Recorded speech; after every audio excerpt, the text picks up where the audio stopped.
ยังโดนเทเฮ้ยคุณหนูนะอุ้ยขาย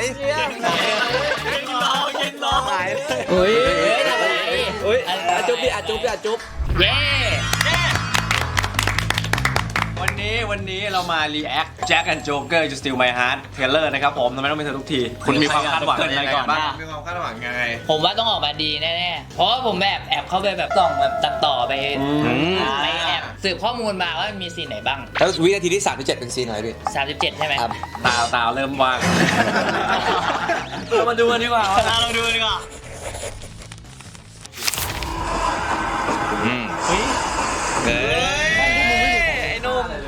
ไม่เคยกินเล่นดีมากไอ้ที่อะไรแล้วมึงนั่นแหละมึงเอานี่ไปด้วยแล้วใครมาช่วยจับแบบอนิเมะไม่ได้ยินมันพูดอะไร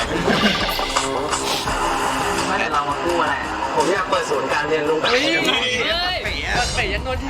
เราดูชมตัวโจ๊กเกอร์หรือเปล่าดิมูน้องดิมูความหวังที่มีคนเคยให้กูไว้นี่ไงมึงเป็นฮีโร่มึงช่วยหายไปเลย5 ปีที่ผ่านมาพี่เลยเหรอปีไผ่เธอเก่ามาก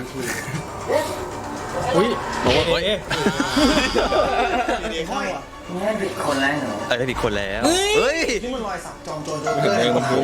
พี่ยิงโจรนะพี่ต้องพี่แจ้งมาจากไอเชียบอสได้ป่ะงานครั้งนี้พี่อาจจะช่วยพี่แจ็คออกมาชีวิตสวมมุมของการเป็นลูกหนี้ของบอสก็ได้นะฉันจะเป็นการทิ้งทวนในฐานะจอมโจรพันหน้าโจ๊กเกอร์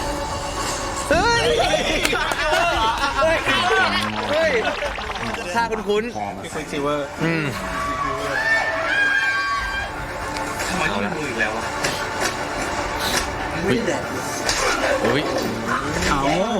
โดนไปดิมึงมาเจอกูเนี่ยก็ดีแล้วนี่กระจอก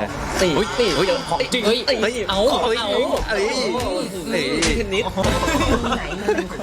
รุนเวงอ่ะหนีไปไหนหนูโรเซ่ขอเปิดโครงการมรดกยกหนี้คุณโรเซ่อยากเข้าใจคนจนใช่ไหมครับถึงได้มาที่นี่เราอยากผลนี่มันไม่เห็นกระโถขนาดนี้เลยวะไม่ได้หรออย่างนั้นอ่ะฉันก็ดีใจชีวิตอะไรมึงทำลายชีวิตจะว่าแต่หน้าที่มึงทำลายชีวิตจะของสมัยสุภาษิตมันจะเป็นอย่างนี้นะอาม่ารักสุดๆผมก็เลยรู้สึกผิดมากๆเลยครับก็เลยจะมาหามันแล้วก็หาวิธีที่จะขอโทษคนดีอ่ะช่างสีอยู่ที่นี่มึงก็ต้องห้ามไม่ใครเห็นยิ้มเลยวะทำไมมึงต้องนอนพื้นอ่ะคุณหนูนะขอให้กูคนที่กูรักจะได้ไม่ต้องเดือดร้อนโอ้โหเดี๋ยวนี้ขายได้ขายเลยต้องร้องเหรอก็ร้องเหมือนกันนะไม่ใช่ทุกเลยอ่ะไม่ถึงมันไหลลงไปแล้วสรุปแล้วเราเป็นเพื่อนกันแล้ว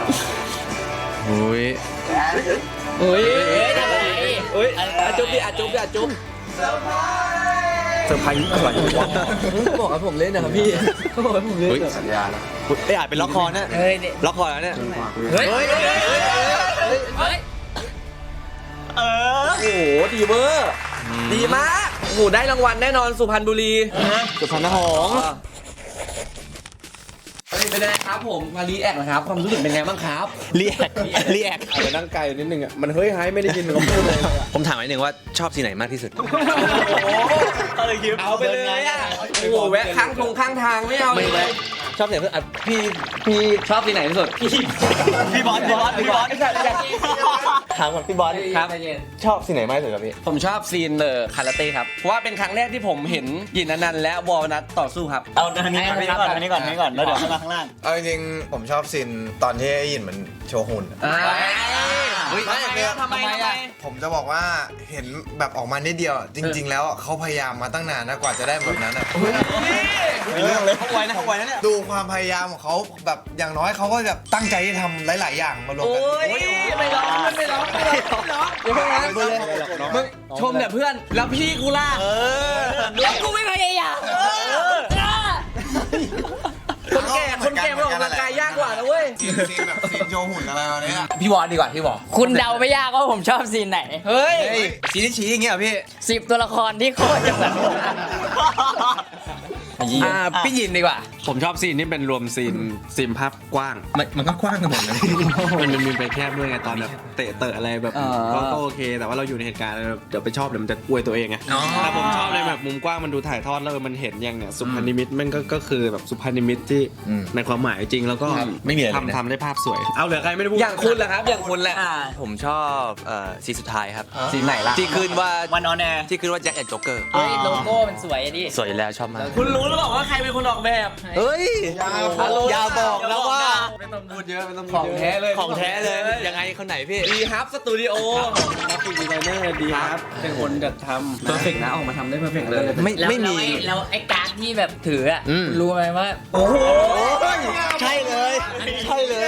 พลาดไม่ได้ดิ พลาดไม่ได้เลย อันซีนเลย ใครพี่ Chat GPT ใครพี่ Chat GPT แชท เขียนพร้อมเข้าไป พี่พี อะไรของผมครับผมชอบซีนที่เหมือนมุมกล้องที่มันเป็นแบบรับหน้าเต็มๆเพราะมันเหมือนเราเป็นนักแสดงใช่ไหมเราก็อยากจะแบบ acting ให้ได้ดีอะไรเงี้ยก็รู้สึกว่าเวลาเราดูแบบซีรีส์เกาหลีหรือว่าต่างประเทศเงี้ยเราก็จะชอบดูเวลาที่เขาแบบขยี้อารมณ์โดยการที่เข้ามารับหน้าใช่ไหมผมก็ไม่เห็นว่าซีรีส์เรารับหน้าใกล้มาก แต่ผมดูเบื้องหลังมา มี ทำไม ซีนหนึงเนี่ยแล้วแค่ปากด้วย แค่แปะ ปากกำลังแบบ เฮ้ยทำอะไรกันอ่ะ ไปกินข้าวอ่ะสิกินข้าว ข้าวนั่นแหละมีอยู่